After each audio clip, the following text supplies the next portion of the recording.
Problem 1.3 अब हम करने जा रहे हैं। प्रॉब्लम 1.3 की स्टेटमेंट है सॉल्व द फॉलोइंग एडिशन और subtraction, state your answer in scientific notation. ये एडिशन और सब्ट्रैक्शन हमने सॉल्व करनी है और जो एंड पे आंसर आएगा उसको साइंटिफिक नोटेशन में लिखना है, मतलब कि standard form of scientific notation. तो जरा फर्स्ट पार्ट की तरफ चलते हैं। सबसे पहले एडिशन या सब्ट्रैक्शन करनी हो तो पावर का सेम होना जरूरी है।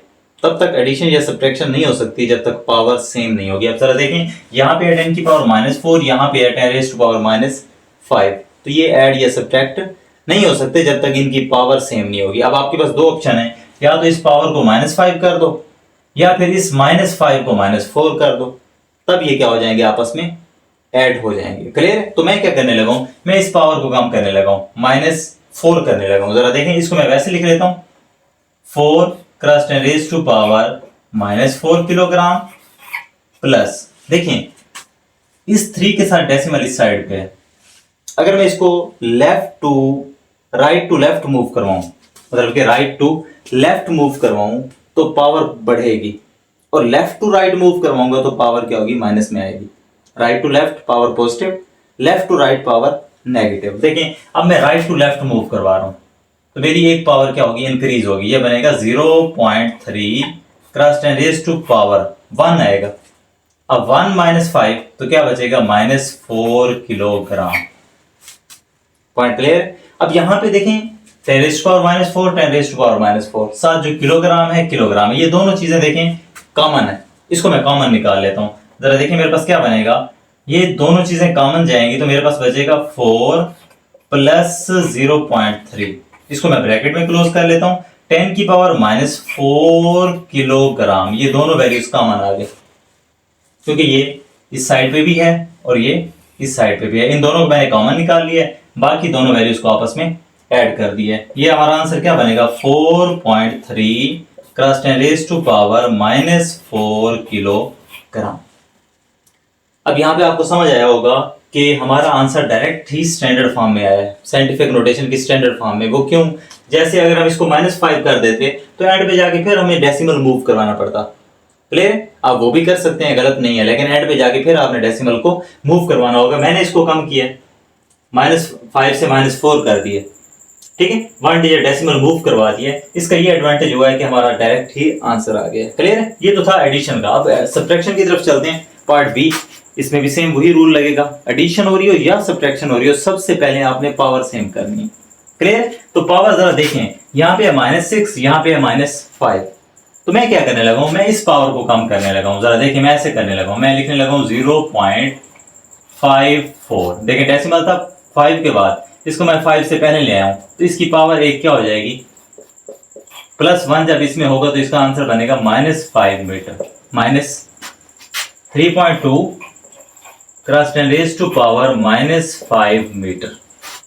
अब देखिए ये दोनों चीजें सेम नहीं होगी, ये अब क्या करें, इन दोनों को कॉमन ले लें, बाकी क्या बचेगा 0.54 -3.2। इसको ब्रैकेट में क्लोज करें, कॉमन क्या आ गया, 10 रेज़ टू पावर -5 मीटर। अब कैलकुलेटर लें, 0.54 लिखें, -3.2 करें तो आपको पता है बड़ी वैल्यू के साथ नेगेटिव साइन, तो आंसर तो आपका नेगेटिव में आएगा।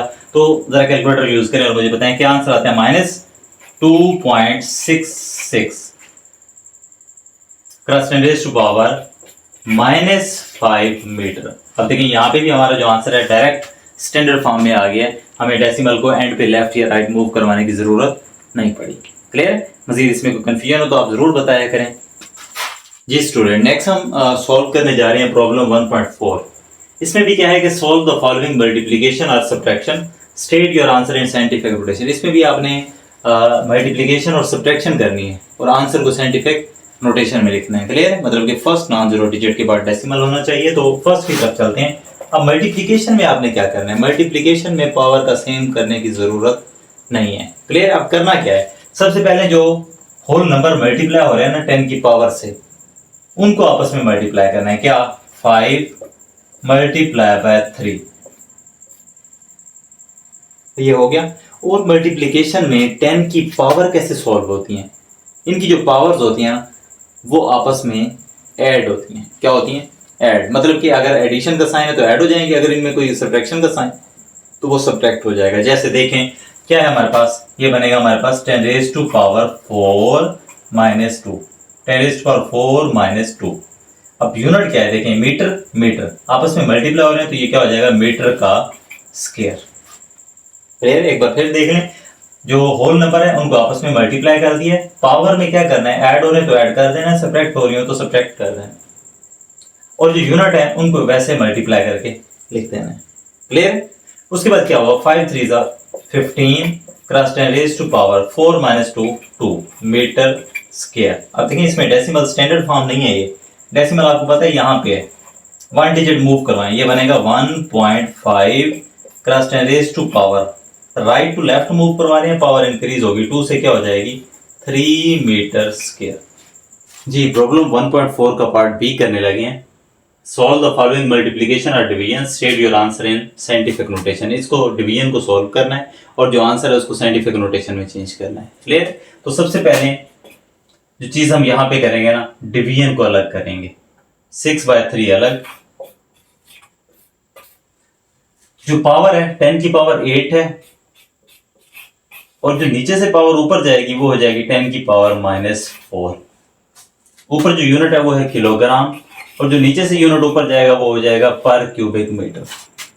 इसको सॉल्व कर लें, 6 डिवाइडेड बाय 3 2 आ जाएगा, 10 रेज़ टू पावर देखें पावर 8 माइनस 4 क्या होगा 8 minus 4, base same power add या सब्ट्रैक्ट, यूनिट क्या है किलोग्राम पर क्यूबिक मीटर। इसको सॉल्व कर लें, 2 cross 10 raise to power 4 kilogram पर क्यूबिक मीटर, और बाय चांस जो है ना ये standard form of scientific notation भी बन गई है।